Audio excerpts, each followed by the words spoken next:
Welcome friends. अब हम lecture 2 की शुरुआत करते हैं। ठीक है, क्लासिकल मैकेनिक्स में हम लैग्रेंजियन एंड हैमिल्टोनियन मैकेनिक्स पढ़ रहे हैं। तो जो पहला लेक्चर था उसमें हमने क्या पढ़ा था, हमने उसमें कुछ बेसिक टर्म्स पढ़ी थी। ठीक है, जो हमें लैग्रेंजियन और हैमिल्टोनियन मैकेनिक्स में यूज होती है, और हमने वेरिएशनल प्रिंसिपल के बारे में भी बात की थी। ठीक है, वेरिएशनल प्रिंसिपल के बारे में भी बात की थी। एक बहुत इंपॉर्टेंट प्रिंसिपल है मैथमेटिक्स का। हमने जनरलाइज्ड कोऑर्डिनेट की भी बात की थी और जनरलाइज्ड वेलोसिटी की भी बात की थी। ठीक है, अब हम आगे बढ़ते हैं। जनरलाइज्ड वेलोसिटी हमने पढ़ा, जनरलाइज्ड कोऑर्डिनेट पढ़ा। ठीक है, अब हम पढ़ते हैं लैग्रेंजियन क्या होता है हमारे पास। ठीक है, लैग्रेंजियन क्या होता है हमारे पास वो देखेंगे। लैग्रेंजियन को हम एल से डिनोट करते हैं, इसका सिंबल होता है एल, और ये होता है हमारे पास जनरलाइज्ड काइनेटिक एनर्जी। ठीक है, जनरलाइज्ड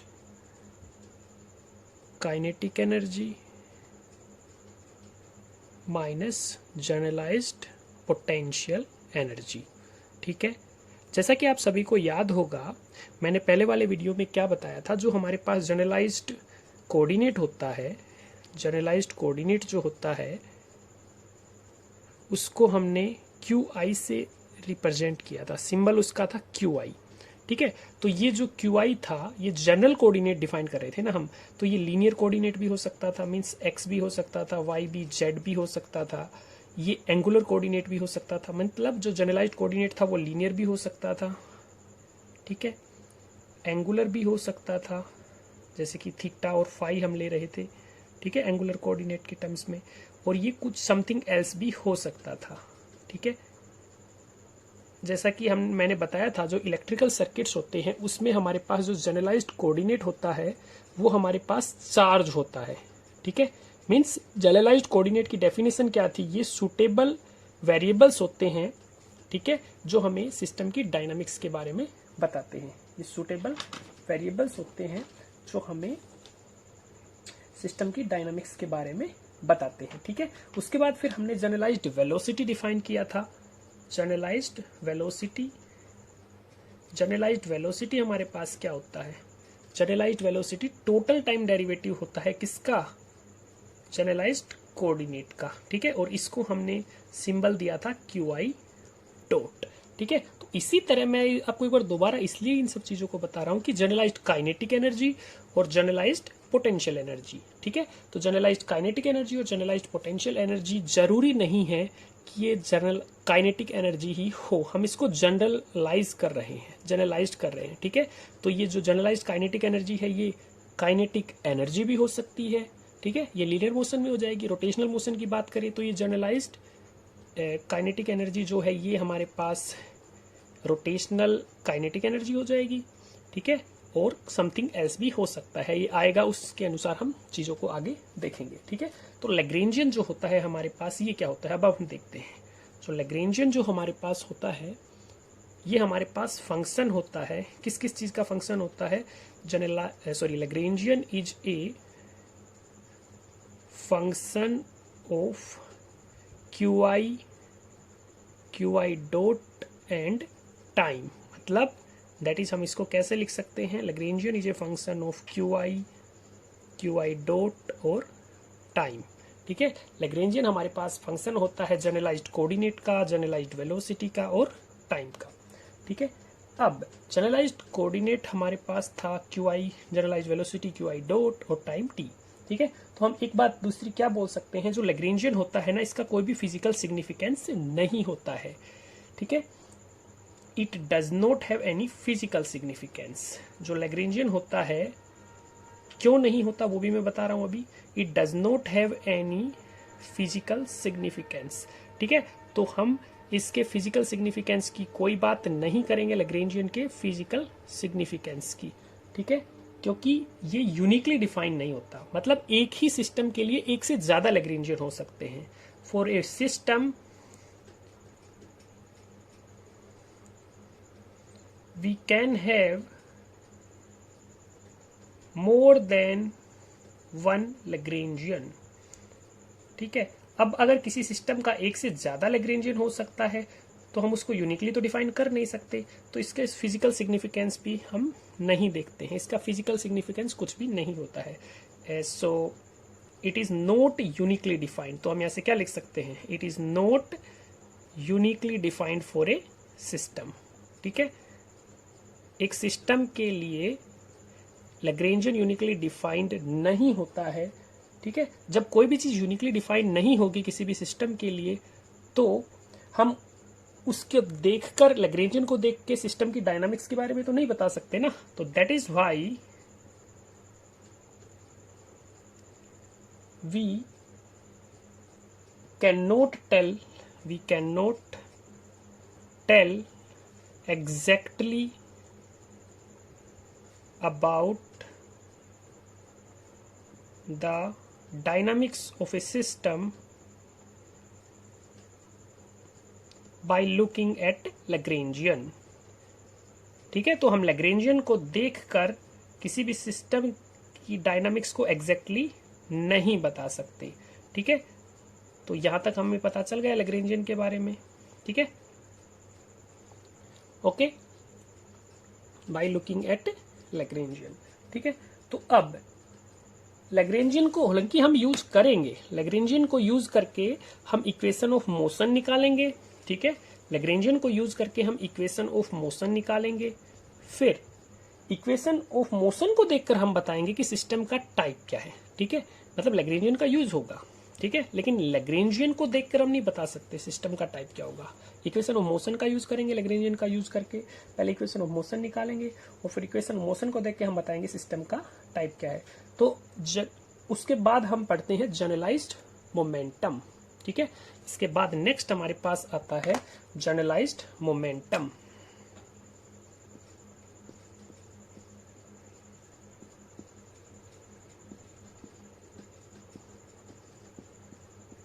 ठीक है, और इसको हम रिप्रेजेंट करते हैं, इसका सिंबल होता है PI। ठीक है, PI मतलब ये PX भी हो सकता है, PY भी हो सकता है, PZ भी हो सकता है, Pθ भी हो सकता है, वो देखेंगे हम। ठीक है, तो अब देखिए जनरलाइज्ड मोमेंटम। ठीक है, तो जनरलाइज्ड मोमेंटम का और भी नाम होते हैं। जनरलाइज्ड मोमेंटम को हम कॉन्जुगेट मोमेंटम भी बोलते हैं। ठीक है, कॉन्जुगेट मोमेंटम। ठीक है, इसको हम कैनोनिकल मोमेंटम भी बोलते हैं। ठीक है, कैनोनिकल मोमेंटम, और इसको हम कोरोस्पोंडिंग मोमेंटम भी बोलते हैं। ठीक है, कोरोस्पोंडिंग मोमेंटम भी बोलते हैं। क्यों बोलते हैं कोरोस्पोंडिंग मोमेंटम? जैसे कि अगर हम बात करें PI जो था हमारे पास, PI क्या था, ये हमारे पास जनरलाइज्ड कोऑर्डिनेट था। अगर हमारे पास PI जनरलाइज्ड कोऑर्डिनेट है तो इस PI कोऑर्डिनेट के कोरोस्पोंडिंग जो हमें आई एम सो सॉरी, हमारे पास जो जनरलाइज्ड कोऑर्डिनेट था वो था QI। ठीक है, जनरलाइज्ड कोऑर्डिनेट जो था वो QI था। तो जो QI जनरलाइज्ड कोऑर्डिनेट है, इसके कोरोस्पोंडिंग जो मोमेंटम हमें मिलेगा वो हो जाएगा PI। अगर हमारे पास X है जनरलाइज्ड कोऑर्डिनेट, ठीक है, मीन्स लीनियर कोऑर्डिनेट हो गया ना ये, तो x अगर हमारे पास जनरलाइज्ड कोऑर्डिनेट है ना, तो इसके कोरोस्पोंडिंग जो मोमेंटम हमें मिलेगा ना, ठीक है, तो वो px हो जाएगा। तो इसीलिए इसको हम कोरोस्पोंडिंग मोमेंटम भी बोलते हैं। ठीक है, अब हम इसकी डेफिनेशन देखते हैं ये होता क्या है। ठीक है, जो भी डेफिनेशन है ना आपको बिल्कुल क्लियर होनी चाहिए। ठीक है, एक्चुअली में जनरलाइज्ड मोमेंटम लैग्रेंजियन हमारे पास गिवन होगा।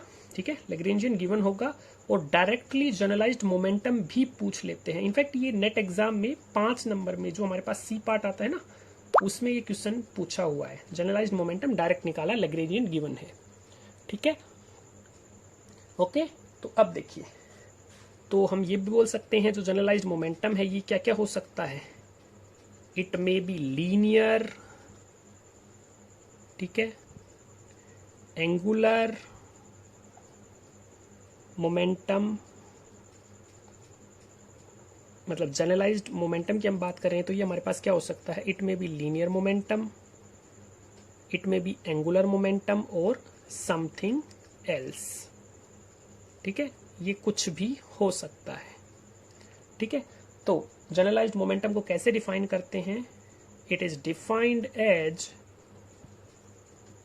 PI is equals to partial derivative of Lagrangian with respect to q i dot. Q i dot क्या होता है हमारे पास, जनरलाइज्ड वेलोसिटी।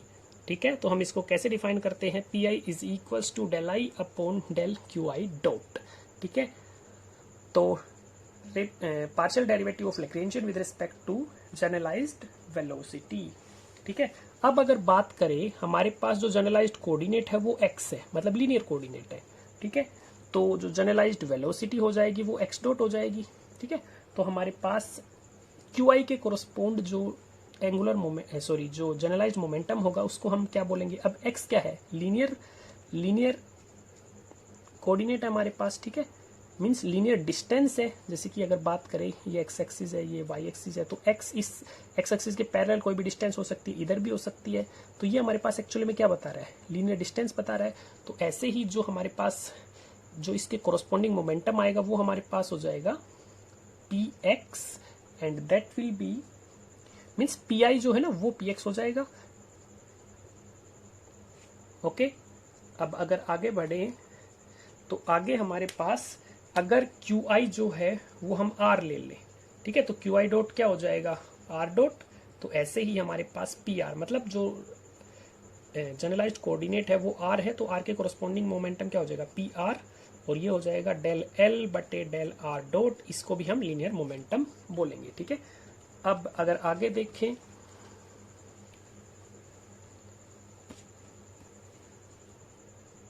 ठीक है, तो आगे अगर हम देखें एक एंगुलर कोऑर्डिनेट ले लेते हैं। तो अगर हमने क्यू आई ले लिया थीटा, ये एंगुलर कोऑर्डिनेट है, तो क्यू आई डॉट क्या हो जाएगा, थीटा डॉट। तो इसके कोरस्पॉन्डिंग जो हमारे पास मोमेंटम आएगा वो हो जाएगा p theta, that will be del l बटे डेल थीटा डॉट, और ये हमारे पास हो जाएगा एंगुलर मोमेंटम। ठीक है,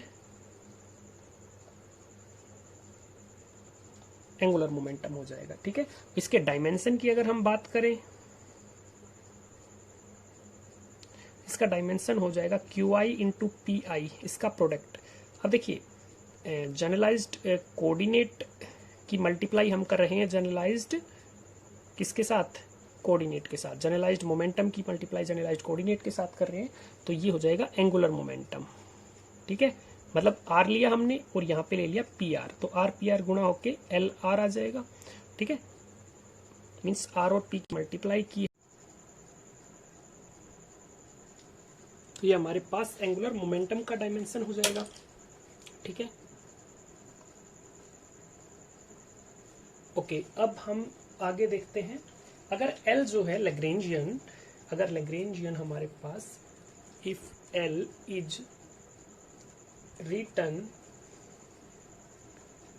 इन टर्म्स ऑफ वेलोसिटी। ठीक है, लैग्रेंजियन में ही हमारे पास वेलोसिटी गिवन हो, लैग्रेंजियन के अंदर हमें वेलोसिटी दिखाई दे, मीन्स लैग्रेंजियन वेलोसिटी की टर्म्स में लिखा हुआ हो। ठीक है, तो हमारे पास लैग्रेंजियन डायरेक्ट क्या हो जाएगा, P is equal to del l बटे डेल वी, क्योंकि वेलोसिटी तो डायरेक्ट गिवन है। ठीक है, तो हमें निकालने की अलग से जरूरत नहीं है।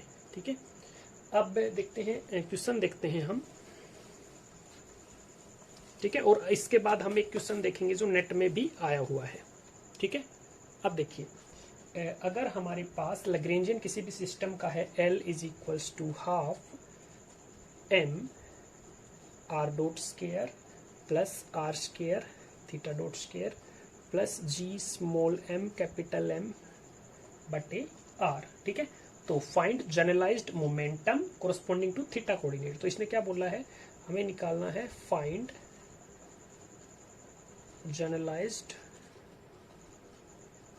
Momentum corresponding to theta coordinate. ठीक है,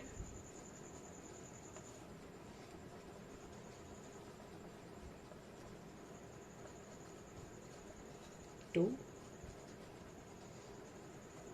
थीटा कोऑर्डिनेट, थीटा कोऑर्डिनेट के कोरस्पॉन्डिंग हमें जनरलाइज्ड मोमेंटम निकालना है। ठीक है, तो अब देखिए थीटा कोऑर्डिनेट के कोरस्पॉन्डिंग जनरलाइज्ड मोमेंटम निकालना है, तो पी थीटा निकालना है हमें, मीन्स डेल एल बटे डेल थीटा डॉट निकालना है। तो जो लैग्रेंजियन है इसको थीटा डॉट के रेस्पेक्ट में हम क्या कर देंगे, डिफरेंशिएट कर देंगे। ठीक है, तो half m as it is. अब आर डॉट स्केयर को अगर हम थीटा डॉट के रेस्पेक्ट में डिफरेंशिएट करेंगे तो ये 0 हो जाएगा, into r square as it is. Theta dot square जो है इसका थीटा डॉट के रेस्पेक्ट में डिफरेंशिएट करेंगे तो कितना आएगा, 2 इंटू थीटा डॉट ठीक है, बेस प्लस GMM/r का थीटा डॉट के रेस्पेक्ट में इंटीग्रेट डिफरेंशिएशन करेंगे तो ये 0 हो जाएगा, तो 2 से 2 कैंसिल हो गया, तो हमारे पास कितना आ गया MR² थीटा डॉट। तो ये P थीटा आ गया हमारे पास MR² थीटा डॉट। ठीक है, अब इसके बाद हम एक क्वेश्चन करते हैं जो नेट में आया हुआ है। ठीक है, जो नेट में पूछा हुआ है वो क्वेश्चन हम करते हैं, CSIR नेट में पूछा हुआ क्वेश्चन करते हैं अब।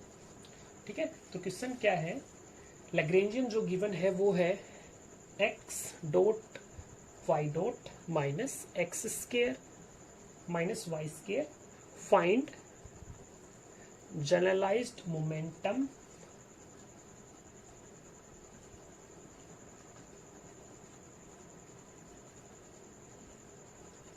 Corresponding to r coordinate. ठीक है, तो यहां पे आप देखकर आप डायरेक्ट नहीं पता लगा पा रहे, मतलब इसको डायरेक्ट डिफरेंशिएशन नहीं कर सकते। यहाँ पे generalised momentum corresponding to r coordinate पूछा है, मतलब हमें PR निकालना है। ठीक है, तो अब ये जो गिवन है ये तो x और y में है। ठीक है, तो जब x और y में गिवन है मतलब प्लेन पोलर कोऑर्डिनेट्स में बात हो रही है। ठीक है, x और y में है मतलब प्लेन पोलर कोऑर्डिनेट्स में बात हो रही है। ठीक है, तो अब देखिए हमें मालूम है प्लेन पोलर कोऑर्डिनेट्स में, अगर आपको याद हो कुछ इस तरह से है, ये x एक्सिस है, ये y एक्सिस है। ठीक है, तो अगर हम इसको प्लेन पोलर कोऑर्डिनेट्स में डिफाइन करना चाहते हैं तो कुछ इस तरह से हो जाएगा, ये r और ये x एक्सिस के साथ थीटा एंगल बना रहा है, मीन्स r और थीटा में हम इसको चेंज कर सकते हैं। तो आपने फॉर्मूला पढ़ा होगा। ठीक है, r x एक्सिस के लोग कितना हो जाएगा r cos थीटा और y एक्सिस के लोग r sin थीटा, तो x हो जाएगा r cos theta and y will be r sin theta. ठीक है, तो x squaring and adding both sides कर देंगे, तो x square plus y square is equal to r square cos square theta plus sin square theta 1 हो जाएगा। ठीक है, तो इसको हम इक्वेशन फर्स्ट मान लेते हैं।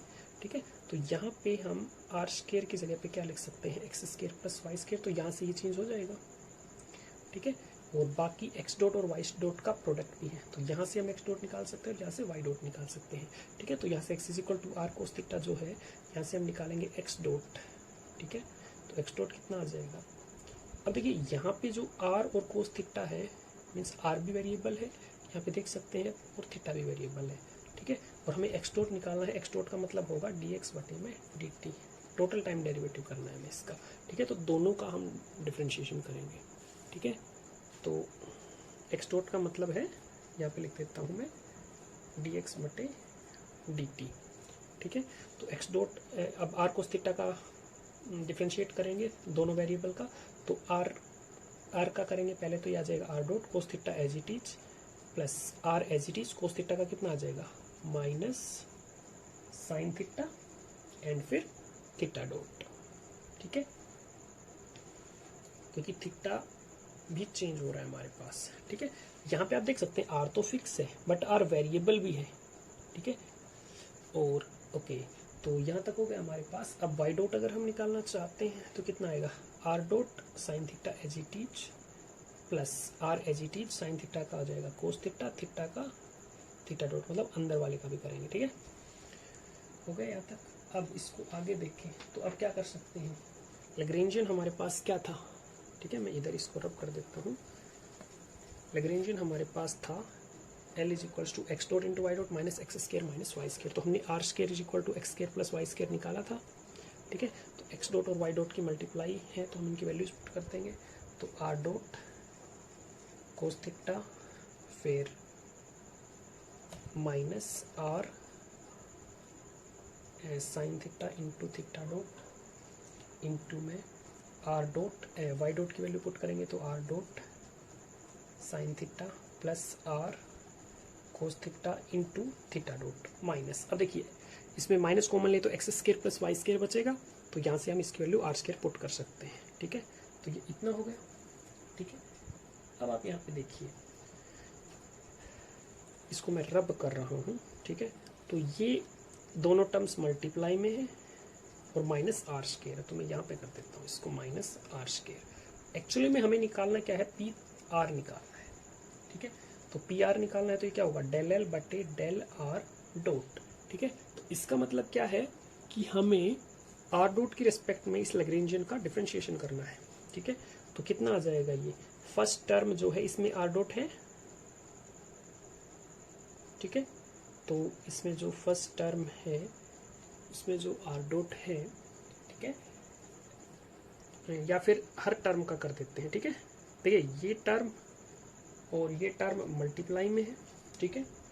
तो फर्स्ट टर्म जो है आर डॉट कोस थीटा, इसका आर डॉट के रिस्पेक्ट में डिफरेंशिएशन करेंगे तो कितना आएगा, आर डॉट का 1 और cos theta as it is, ठीक है।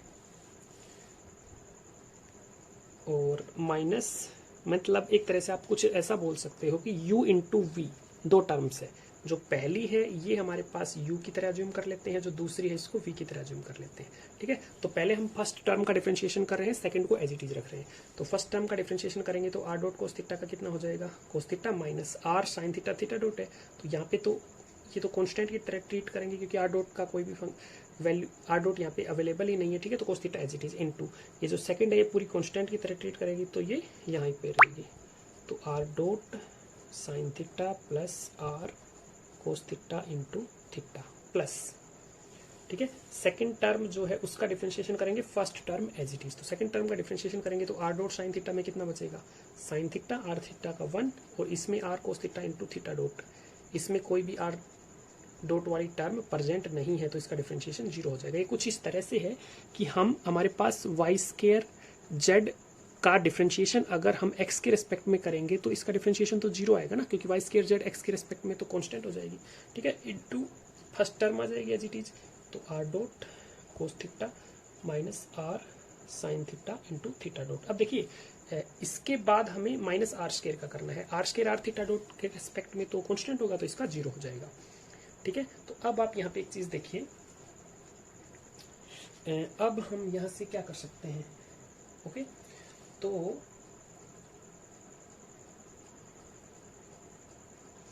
ये जो हमारे पास है पहले वाली, ठीक है, इसमें हम इसकी मल्टीप्लाई करते हैं अंदर, ठीक है। तो जब इसकी मल्टीप्लाई करेंगे अंदर तो कितना आएगा आप देखिए, चलो सारी टर्म्स की मल्टीप्लाई कर देते हैं। तो आ जाएगा cos theta sine theta r dot, okay, plus cos square theta, okay, r theta dot, plus यहाँ से करेंगे sine theta cos theta into r dot minus sine square theta, ठीक है, आर और थीटा डॉट, ठीक है। तो हमारे पास यहाँ से कितना आ गया आप देख सकते हैं, एक टर्म, दो टर्म, तीन टर्म और चार टर्म, ठीक है। अब आप यहाँ पे देखिए जो ये वाली टर्म है कोस theta sine theta r dot, cos theta sine theta r dot, okay. तो यहाँ से हमारे पास कितना आ जाएगा, और 2 कोस थीटा साइन थीटा कितना होता है, साइन 2 थीटा, तो sine 2 theta into r dot plus r theta dot cos 2 theta, ठीक है। तो ये हमारे पास आ जाएगा p r. So thanks friend, मिलते हैं अगले वीडियो में। तो पी आर कितना आ गया, sine 2 theta into r dot plus r theta dot cos 2 theta. Thanks friend, मिलते हैं अगले वीडियो में।